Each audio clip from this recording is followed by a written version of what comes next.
నాకు బావ దక్కడని ఇప్పుడే చెప్పు. ఈ క్షణమే నేను సూసైడ్ చేసుకొని చచ్చిపోతాను. బేబీ అత్త పాపం అంతగా ముచ్చట పడుతుంది కదా. ఎలాగూ రాజస్థాన్కి దక్కడు, సూసైడ్ చేసుకుని చేస్తానంటుంది. చావని అత్త, నీకు దరిద్రం వదిలిపోతుంది. రేయ్ నువ్వు నోరు మూస్తావా? మౌనిక, నువ్వు బావని చూడాలి అంతే కదా? రేపే నిన్ను మీ బావ దగ్గరికి తీసుకెళ్లి చూపిస్తాను. తనతో నీతో మాట్లాడిపిస్తాను. రేపా? నిజంగా తీసుకువెళ్తావా? నిజంగా తీసుకెళ్తాను. నా మాట విని వచ్చి భోంచే. మమ్మీ, నువ్వు అబద్ధం చెప్పడం లేదు కదా? నేనొక్కసారి మాటిస్తే ప్రాణం పోయినా మాట తప్పను. అవునవును, ఈవిడ గారిది పెతరాయుడు కుటుంబం మరి. ఒరే సన్నీ, నువ్వు ఆపుతావా? రేపు నువ్వు మీ వాణి అత్తింట్లో అడుగు పెట్టబోతున్నావు. రాజేష్తో మాట్లాడబోతున్నావు.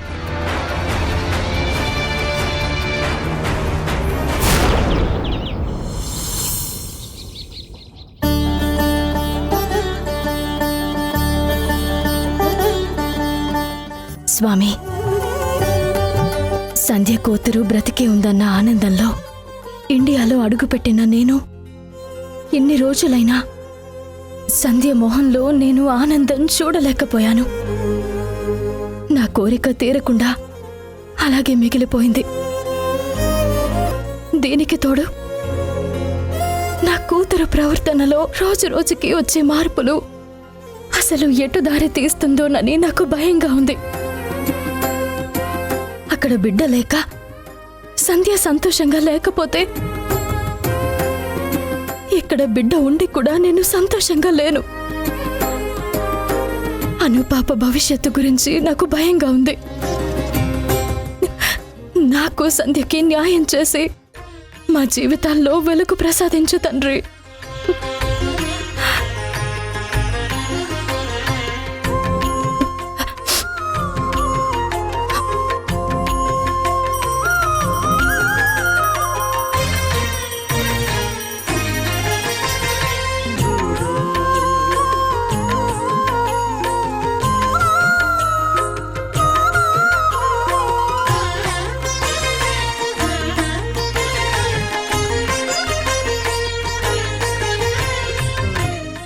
ఏమండి, హారతి తీసుకోండి.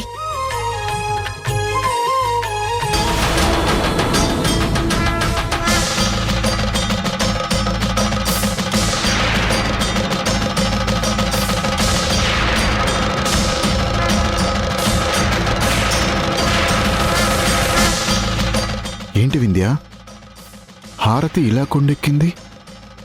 హారతి కొండెక్కడం ఏంటమ్మా? అపచారం మళ్ళీ వెలిగించుకుని తీసుకునిరా. ఏదో గాలికి అలా అయ్యుంటుందిలే అమ్మా.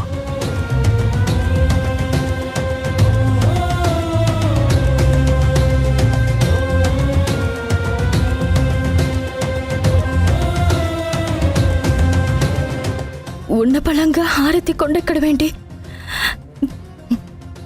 నాకేదో కీడు శంకిస్తుంది.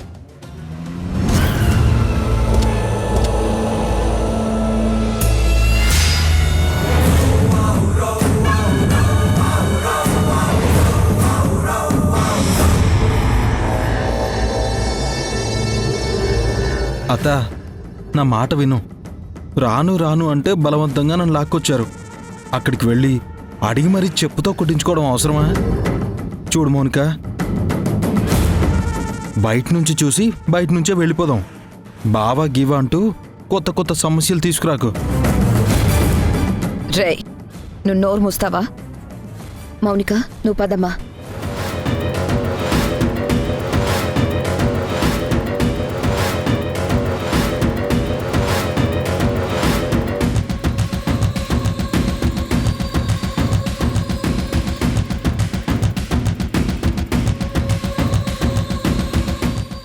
మావయ్య, అత్తయ్య,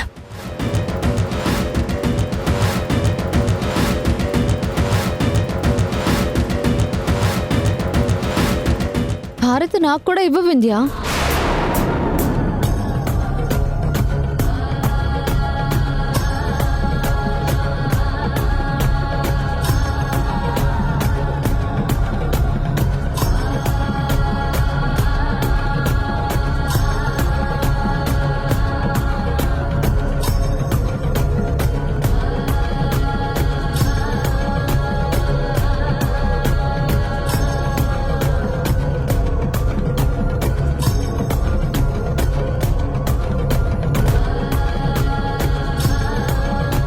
నువ్వా? ఎందుకోసం వచ్చావు? నువ్వు జైల్లో ఉండాలి కదా? జైల్లో ఉన్న అమ్మాయి విడుదలై వచ్చింది వదినా. రాధిక, నువ్వంటే నాకు గౌరవం ఉంది. మా తమ్ముణ్ణి చేసుకుంటే వాడు నీకు అన్యాయం చేశాడని సానుభూతుంది. కానీ మౌనిక అంటే కోపం ఉంది. ఇది నా కొడుకు జీవితంలో, నా జీవితంలో చేసిన అన్యాయాన్ని నేను ఎప్పటికీ మర్చిపోను.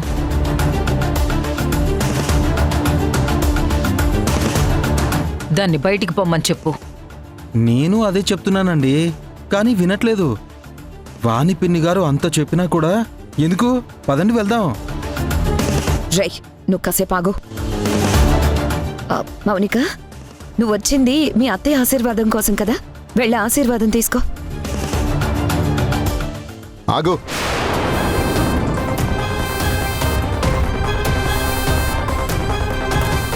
మళ్ళీ ఏంటి డ్రామా?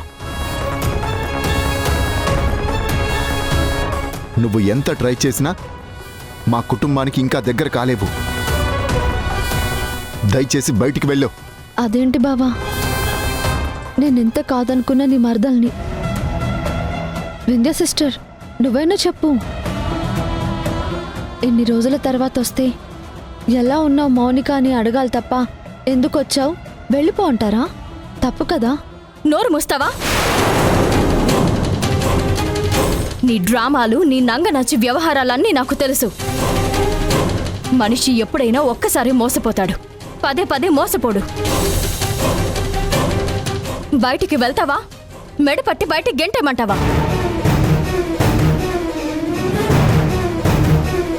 అత్తయ్య, వీళ్ళసలు లోపలికి ఎందుకు వచ్చారు? చూడు, నా కోడలే కాదు, నేను చెప్తున్నాను. ఇక్కడి నుంచి వెళ్ళిపో. అత్తా, నేను నీ కోడల్ని మాత్రమే కాదు, కూతుర్ని కూడా. నేనంటే మీకు ఎంత ఇష్టమో ఆ ప్రేమ, అభిమానం అన్నీ మర్చిపోయారు అత్తయ్య. నటించింది చాలు. నువ్వు మేనకోడలువే అనుకుంది తప్ప కుంపట్టి పెట్టేదానివని అత్తయ్య ఊహించలేదు. నీ నిజ స్వరూపం తెలిసిన తర్వాత అత్తయ్య నీ మాటలు నమ్మరు, నిన్ను క్షమించరు. ముందు వెళ్ళెక్కడి నుంచి. వెళ్ళిపోతుందమ్మా, ఖచ్చితంగా వెళ్ళిపోతుంది. ఇక్కడి నుంచే కాదు, ఈ దేశం కూడా వదిలేసి వెళ్ళిపోతుంది.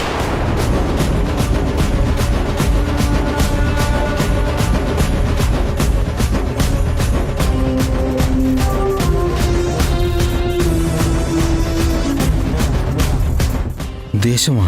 ఇది ఎందుకు వదిలేసి వెళ్ళిపోతుంది? అవును వదినా, నా కూతురికి పెళ్లి సెట్ అయిపోయింది.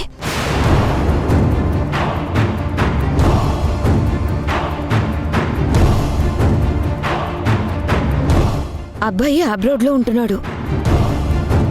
పెళ్లికి మీరెలాగూ రారు. పెళ్లి సెటిల్ అవ్వగానే నీ ఆశీర్వాదం కోసం తీసుకొచ్చాను. మౌనిక, వెళ్ళి ఆశీర్వాదం తీసుకోమ్మా. పెళ్ళంటుందేంటి? మమ్మీ ఇలా కనెక్ట్ అయిందేంటి? ఏంటి అలా చూస్తున్నావు? వెళ్ళి అత్తయ్య ఆశీర్వాదం తీసుకో.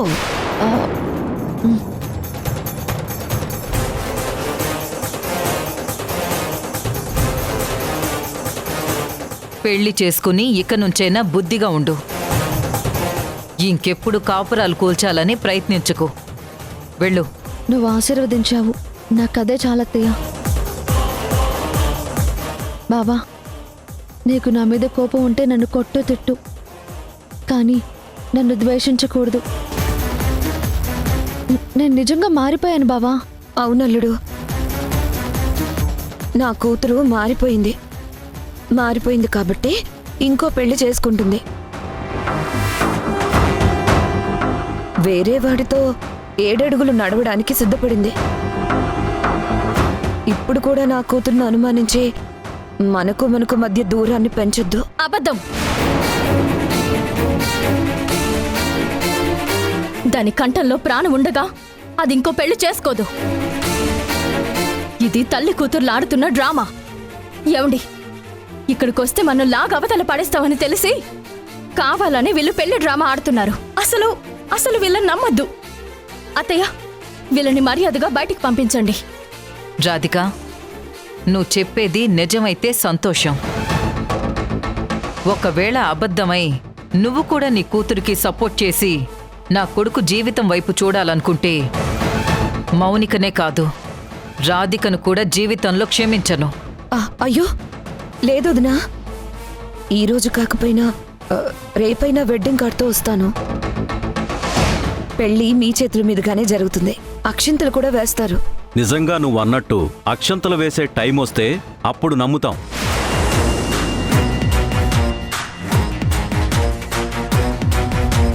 కాని వచ్చారు కదా, చెప్పారు కదా, ఆశీర్వాదం కూడా ఇచ్చింది కదా, బయలుదేరండి.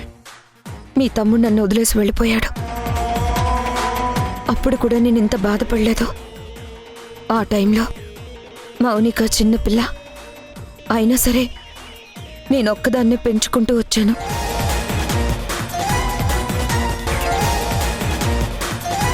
మీ వంశానికి నేను చెడ్డ పేరు తీసుకురాలేదు. ఆ రోజు నుంచి ఈ రోజు వరకు ఒంటరిగా జీవితాన్ని నెట్టుకొస్తున్నాను. కట్టుకున్న భర్త ఎలాగో వదిలేసి వెళ్ళిపోయాడు. ఆడపడుచుగా మీరొక్కరే ఉన్నారు కాబట్టి మీ ఆశీర్వాదం కోసం నా కూతుర్ని తీసుకొచ్చాను. అంతే తప్ప మీ ఆస్తుల కోసమో మీ ఇంట్లో స్థానం కోసమో కాదు. నా కూతురు చేసింది తప్పే, అలా అని కూతుర్ని చంపుకోలేము కదా.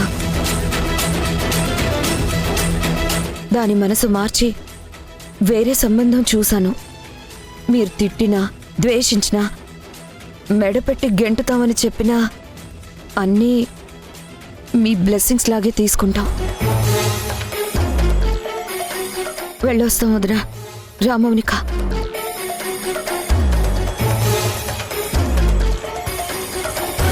మమ్మీ మమ్మీ ఏంటి మమ్మీ, ఎన్నిసార్లు చెప్పినా వినవేంటి?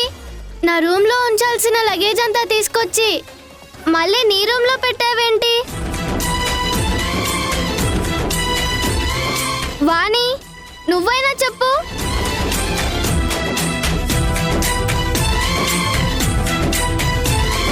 ఓ వింధ్య కూతురా.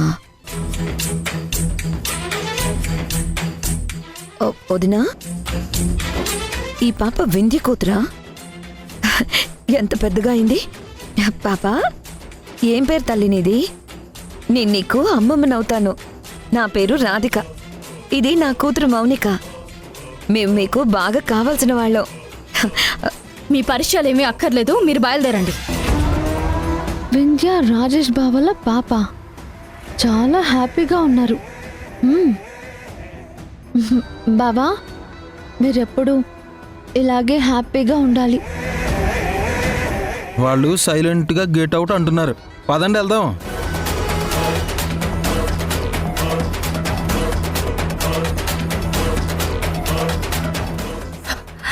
అత్తయ్య, వీళ్ళింట్లో అడుగు పెట్టారంటే ఖచ్చితంగా మౌనిక మళ్ళీ ఏదో ప్లాన్ చేయడం కోసం వచ్చింది. వీళ్ళని నమ్మొద్దత్తయ్య. ఒకసారి మోసపోయిన తర్వాత మళ్ళీ మళ్ళీ మోసపోతానా? దాన్ని ఎప్పటికీ నేను నమ్మనమ్మా. దీని గురించి నువ్వు అసలు ఆలోచించుకు. నా గురించి ఆలోచించండి. మమ్మీ, వెళ్ళి మళ్ళీ లగేజ్ నీ రూమ్ లో పెట్టుకో. చెప్తానమ్మా, పద.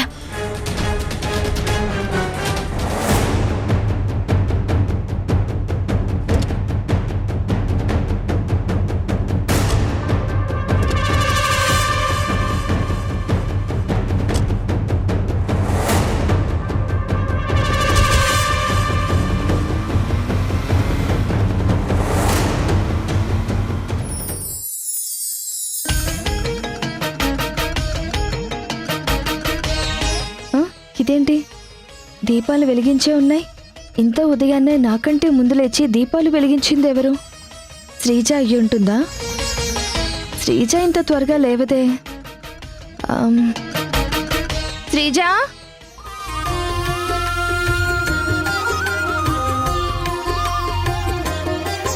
శ్రీజ, శ్రీజ. చిరు చిరు చిన్నారివే నా కంటికి, ఎదిగిన ఎన్నేళ్ళకి ఎన్నటికి.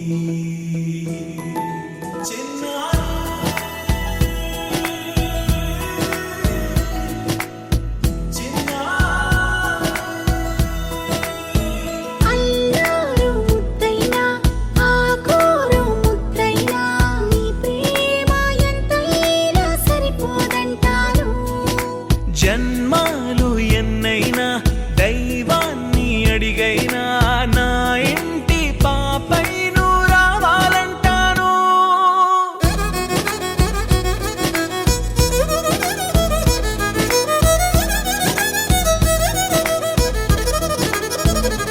అమ్మైనా నేనురా, నాన్నైనా నేనురా.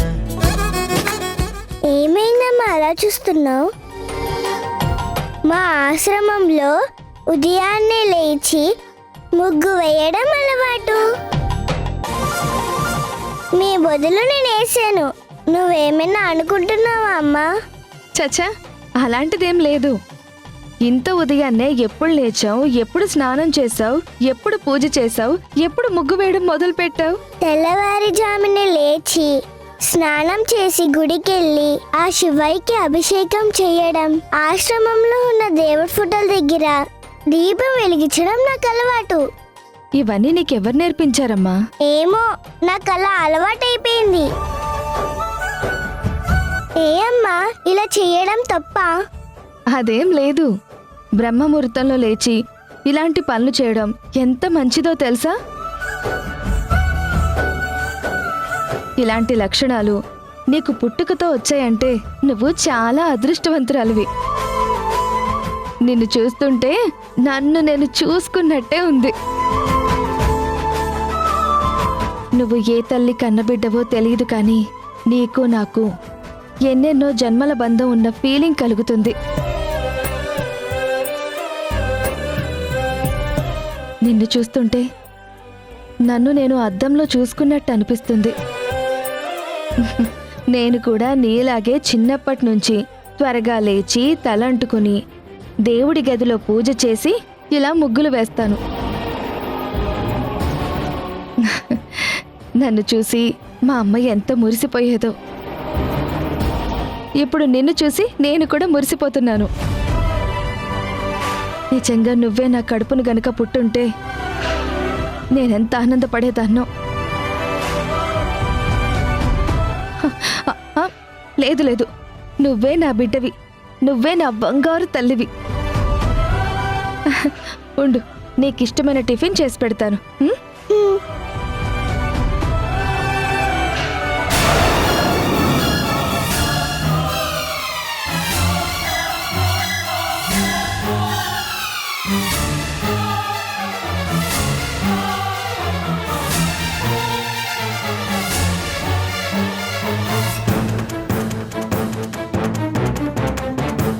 ఏంటి, ఈ పిల్ల నీ కడుపున పుట్టకపోయినా నీ బిడ్డ?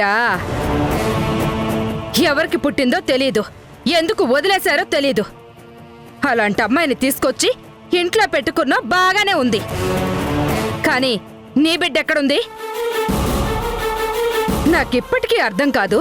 నీ కడుపున పుట్టిన బిడ్డని ఎవరికో ఇవ్వడమేంటి? ఎవరో దిక్కు మొక్కు లేని దాన్ని తీసుకొచ్చి ఇంట్లో పెట్టుకోవడమేంటి?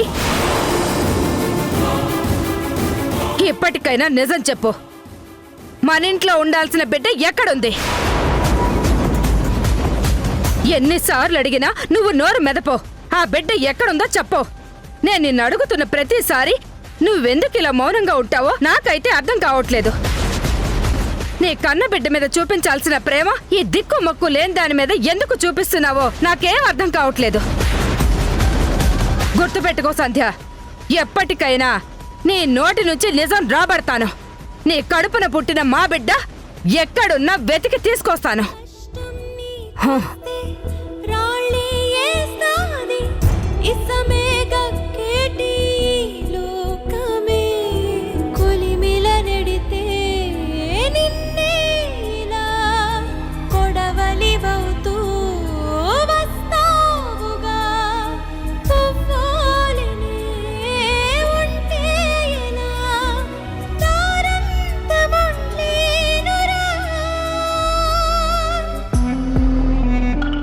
అమ్మా, నీ కడుపున ఇంకో బిడ్డ పుట్టిందా? పుడితే ఎక్కడ దాచిపెట్టావు అమ్మా? పాపం అమ్మగారు అంతగా అడుగుతున్నారు కదా, చెప్పమ్మా, నీ బిడ్డ ఎక్కడుందమ్మా? భూమి, ఈ విషయం నేను నీకు చెప్పినా అర్థం కాదు. నేను కొన్ని విషయాలు కడుపులో దాచుకోలేను, బయటికి చెప్పుకోలేను. నా తలరాతి ఇంతేనమ్మా. అమ్మా, నీ బిడ్డ ఎక్కడున్నా తిరిగి తీసుకొస్తానని అమ్మగారు అంటున్నారు కదమ్మా. నిజంగా వస్తే సంతోషమే, కానీ నీ కడుపును పుట్టిన ఆ అదృష్టవంతురాలు తిరిగి ఇంటికి వస్తే నన్ను అనాథాశ్రమానికి పంపిస్తావా అమ్మా? నాకు నువ్వు తప్ప ఎవరూ లేరు. ఈ ఇంట్లో ఆ పనులు ఈ పనులు చేసుకుంటూ ఒక పని మనిషిలా అయినా ఉంటాను. నన్ను మాత్రం వదిలిపెట్టొద్దమ్మా.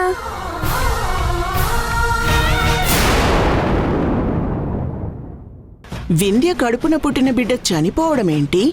ఎవరో అనాథ బిడ్డని తీసుకురావడమేంటి? వాళ్ళు చెప్పింది నిజమా? నేను అనాథనా? నిజం చెప్పండి, నేనెవరికి పుట్టాను? నన్ను మీరు తెచ్చుకొని